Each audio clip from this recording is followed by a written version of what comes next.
So how much does the average prospecting trip cost? And do we make enough on gold to cover it? We're gonna find that out today. Now fuel costs are gonna be your most obvious expense. So I'm gonna fill the tank and we'll see how much gas we burn on a typical trip.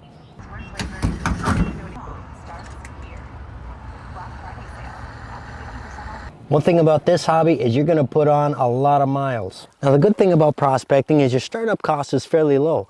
I get all my equipment from High Plains Prospectors. I find prices better than Amazon there, and a good pan is just over 10 bucks. And almost everybody has a shovel, but a good shovel is like 30 bucks. Now prospecting gear can definitely get expensive, but this is all you need to start.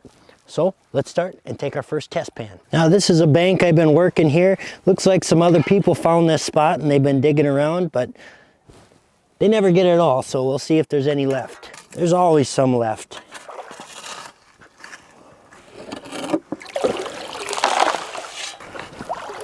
Where are you going, bud? You sit right there.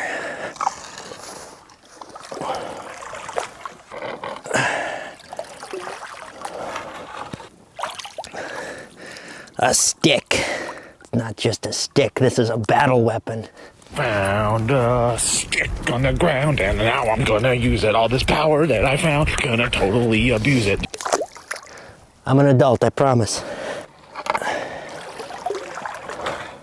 So I got a good mix of sands and gravels, and that's a beautiful test pan. Oh my gosh, water's getting cold. Now it is nearly December and there's no snow yet, but if you're gonna be winter prospecting, a pair of gloves is almost essential, unless you're a freak of nature. But I definitely need a pair of gloves. It's like 7 bucks.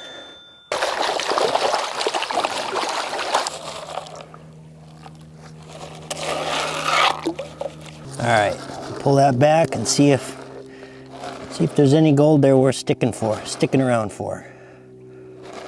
There are a few specks, 2 small specks there, and there's another one there, a few specks, so like maybe 4 specks. So there is gold here, but I might try a few more test pans just to make sure before I set up operations. Now another helpful tool is a classifier. It's not that much more. You can buy a pan and a classifier in a kit oftentimes, and getting the material to a uniform size does help. It does make it easier to pan that gold out. It's not essential, it's just a helpful tool.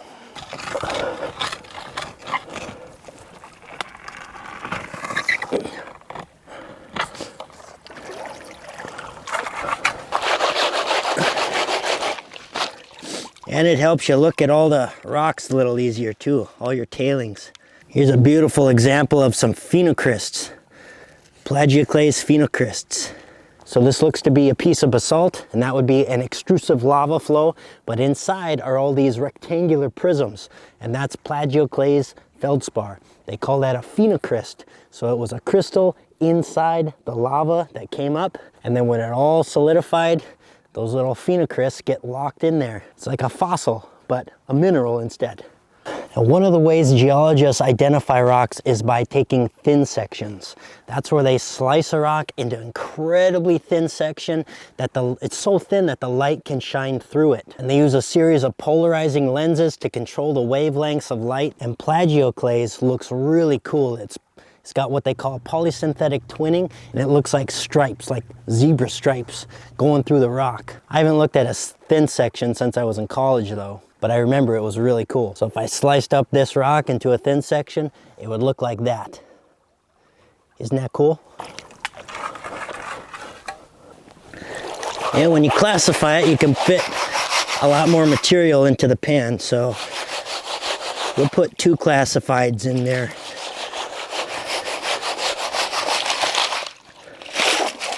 So that'll be like 2 test pans in one. All right, we'll see how that looks now. Lots of ironstone. Oh yeah, and a scoop down, I'm seeing a whole bunch of pieces, and some nice pieces too. That's the next test pan, and that is looking good to me. Let's start running material. Now another helpful tool is a bucket. Most people have a bucket, but if you don't, they're still pretty cheap too.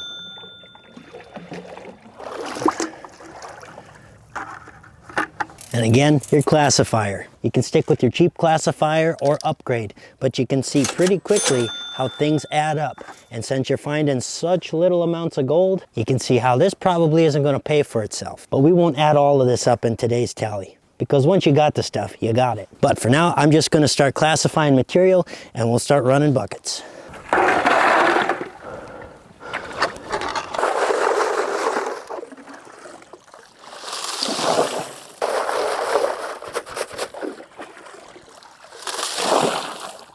There's a giant rock down there giving me trouble, and I want to get it out. Nope, that ain't it. Where is it?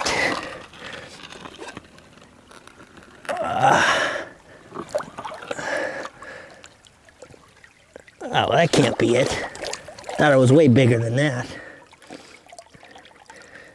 It's a piece of gabbro.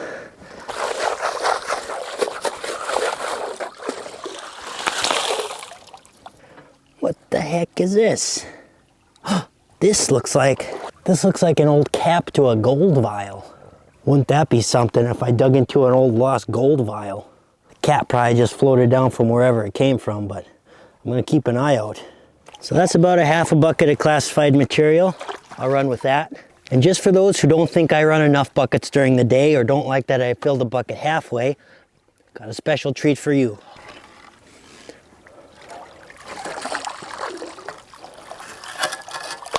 Here's another completely full bucket to add to the tally. 1.5 buckets. And actually, I'm gonna attempt to stockpile some of it so once I get set up and start sluicing, I don't have to move. So, start with my 1 bucket and my half a bucket.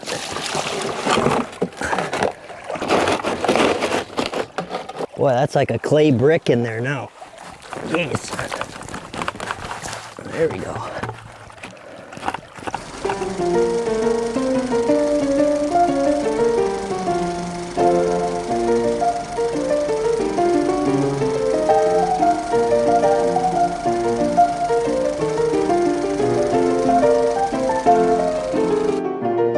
So I'm going to take a break and sit down and start sluicing.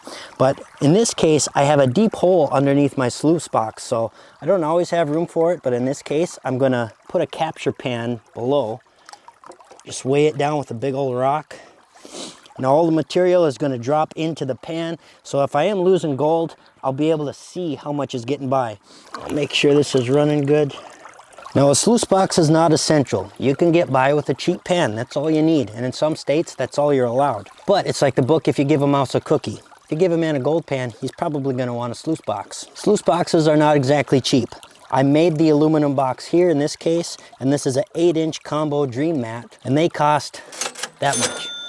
They're not exactly cheap, but they're a lot of fun to use and they save a little wear and tear on the back. So let's take a seat and sluice.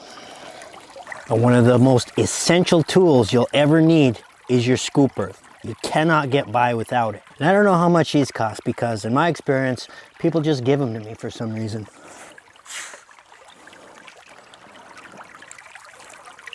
And somebody will probably find one of these for free downstream because I literally had one and it disappeared.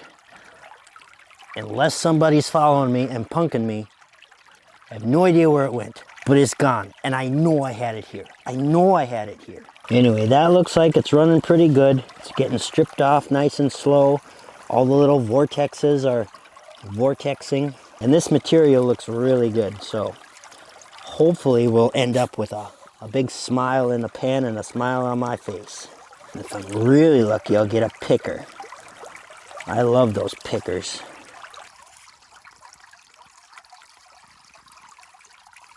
I cannot believe it. It's the end of November and I'm sitting here in a t-shirt.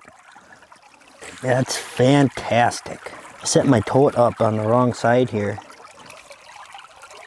I'm scooping wrong-handed. Still works. I guess it just means I'm an ambi scooper.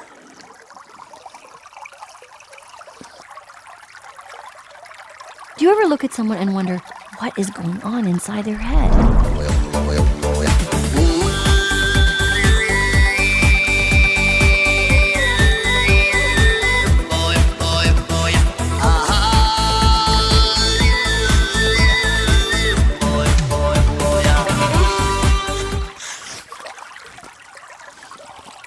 Guess you guys aren't ready for that yet.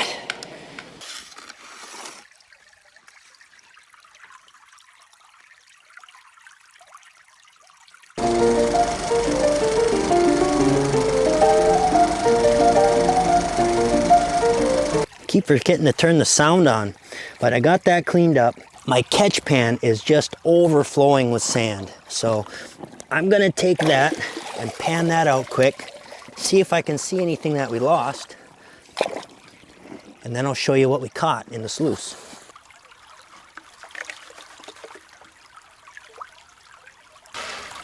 So we're looking for no gold. Well, there is gold. That's what got by our dream mat. So there's several really small pieces, but not a lot. So I think that's acceptable. There's always some black sand that gets underneath the mat there, so we'll make sure we get all that washed off there too.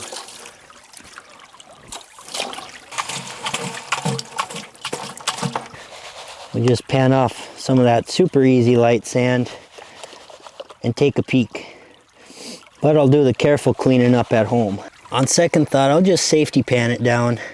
Put a safety pan in there and get a more accurate peek. Ooh, there's at least one nice piece. Lots of little fine pieces. Definitely made a smile in that pan. Some of this black sand is so dense. I wonder if that would be worth smelting. Like maybe it's one of those really dense tellurides. Maybe there's silver along with it. It's just such dense black sand. And it's not magnetic. So when I get into smelting, maybe that'll be the next trick. There's gold floating all over, but I'll show you what we got. That is a nice cleanup.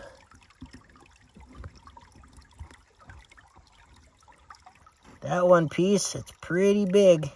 It's not a picker, but I can feel it. So notice how there's no box here on this run. This one, I'm using a method called ground sluicing. And all I have is a piece of miner's moss just laying on the creek bed. And I'm scooping right on into it. I just did a run with it. It actually works pretty well. Honestly, it's a doormat is what it is. It's an experiment. I like to experiment with new things. And it seems to be working. Go figure. Wouldn't that be something if somebody walked up on me and was like, oh, what kind of mat you using? A doormat. See, it's literally a doormat. But I got that rinsed off into my pan, and I'll show you what that bucket held. And there's the next bucket. That's a big piece right there. It looks weird. It's like really dirty. I think that's gold too. Holy cow. Oh my gosh, that's a picker. Look at that. A picker. Wow. So my back is already kind of shot, but you know what wise men say? Wise man say, forgiveness is divine, but never pay full price for late pizza. And always run one more bucket after you find a picker. So I'm gonna have to run one more bucket because maybe there's another picker down there that needs to be rescued. Oh, right there. There's a picker right in there. I can tell. Just tell.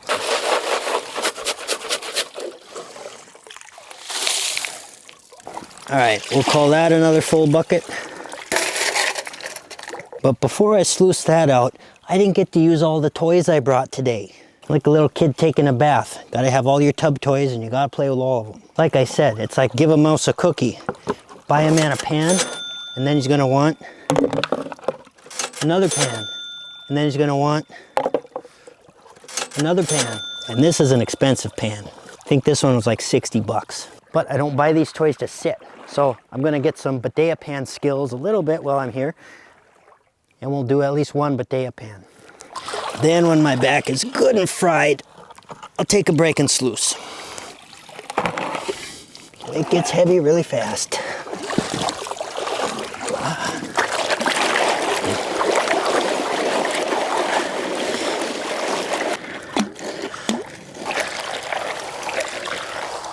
I'm getting better at it, see?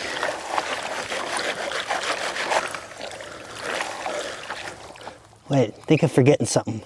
Oh yeah. Wow. That's what the pros do.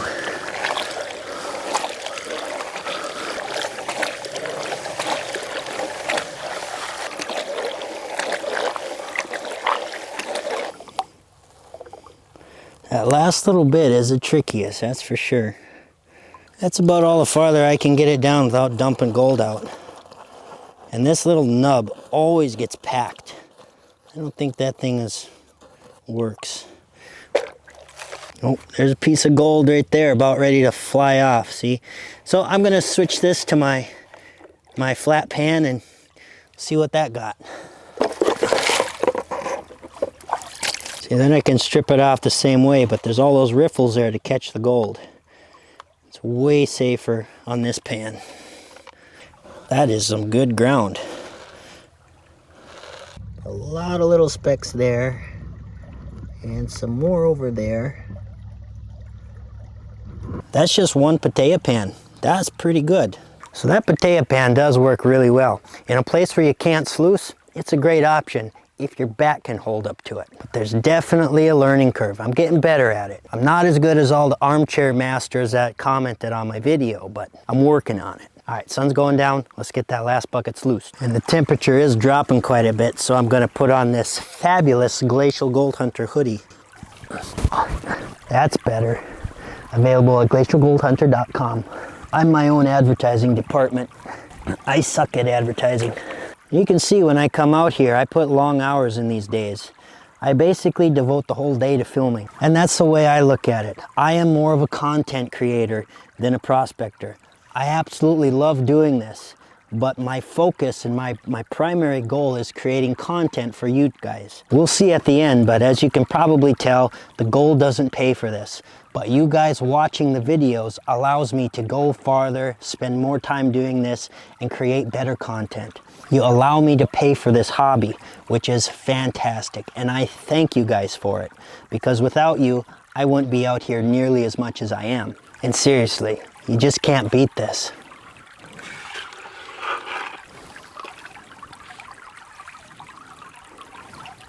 I mean, my feet are a little cold. Not that I'm complaining. Boot warmers are another cost. I've been borderline putting them in all day, but I think we'll make it. Oh my gosh, I knew it. I looked over there and guess what I found? Right there. I must have set it down. My scooper that I knew I had and I knew I brought, I put it down over there for some reason. But I knew I had my scooper, and I use both my scoopers now. You can call me Edward Scooper Hands. Oh man, I have too much fun. Ooh, I can see some pieces on my indicator mat. Got one little bit here, and this bucket will be done. Let that clear out for just a second, and then we'll dump it in. Yeah, that's good. Two really nice pieces. We were leaving off on some good ground. Ooh, more pieces. Awesome. This low V mat does a really good job of catching the gold before it even gets to the dream mat. Okay, we'll take one more peek at that, and then we'll be ready to go home.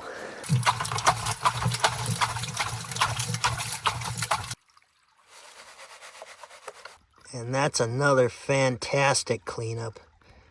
Look at all that. We're on some really good ground. All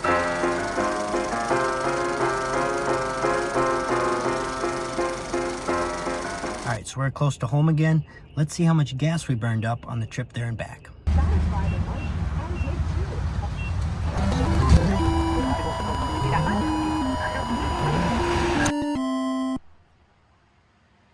All right, let's go see if we found $25.91 worth of gold. All right, we're back at headquarters with our concentrates. Now, to clean this up, you don't need any special equipment, minimal special equipment. You can use the same pan that you have, and then you just scoop a little bit in there, and then you will need a little snuffer bottle. These are pretty cheap. So with the little scoop, You just start moving the gold around, moving the sediment around until you see a speck of gold. Then you take your snuffer and you snuffer each one up. There's nothing wrong with doing it that way. It works and it works well. You just keep checking your scoop until you get every little speck. And then it's all concentrated down here, easy to clean up and separate the black sand from the gold. However, if you give a man a gold pan, eventually he's going to want a cleanup sluice. You know, I should just write a children's book. If you give a man a gold pan. Actually, it wouldn't even have to be a children's book. I'm just going to write a book for grown-ups. If you give a man a gold pan, he's probably going to want a cleanup sluice. It just makes cleanups way faster. So I'm going to use my cleanup sluice. And the stand I use to put it on is super janky. Just PVC pipe, but works.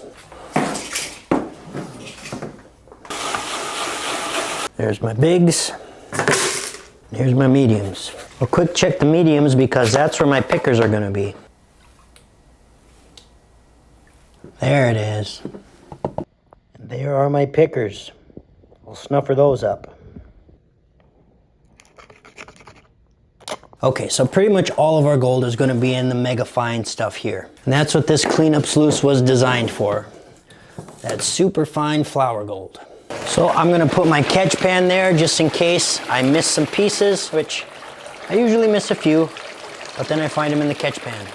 You're also going to need some jet dry, and you can see why having two pans is nice. And one of these batteries, which is like $100. You can get by with dish soap, it's just super sudsy if you use that. All right, let's start scooping.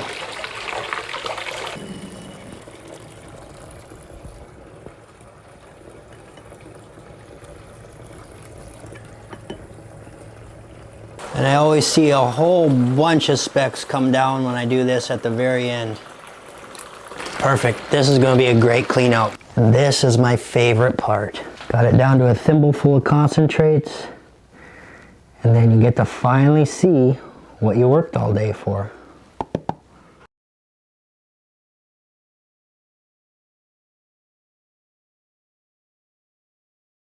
And there it is. You can see it from there even. And that is a very good showing. So this will be a great representation to see how much you go into a hole even on your best day. Because this is a pretty good day. And if you give a man a gold pan, he's going to want a gram scale to weigh up his gold. Put this on the scale and see how much we got. Let's see what it is.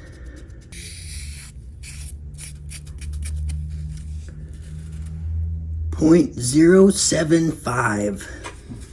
0.075 is a very good day. Today's gold price, $131 per gram. So today's total is $9.82. And if we just take the fuel price, we went in the hole by $16.08. Now from the time I left house till now, it's been about 12 hours. So while prospecting, we lost about $1.34 an hour. This hobby is about the only one I've ever seen where people constantly ask, how much money did you make? They never ask how much money you made when you golf, when you go fishing, hunting. People go sit at the bar for hours. They never ask, how much did you make? What a waste of time. I thoroughly enjoy getting these little specks, even if it costs me money every hour I do it. But like I said, when it comes to all this, I'm a content creator. And because of you, I'm able to go out there more often. I hope you enjoy it. That doesn't even calculate the filming equipment, the editing equipment, the time I have to do file organizations of downloading memory cards and editing. All that is completely separate. And I put a lot of time into it. So those comments and thumbs up really do mean a lot to me. Thank you guys for coming along. Come on back for the next one. Bye-bye.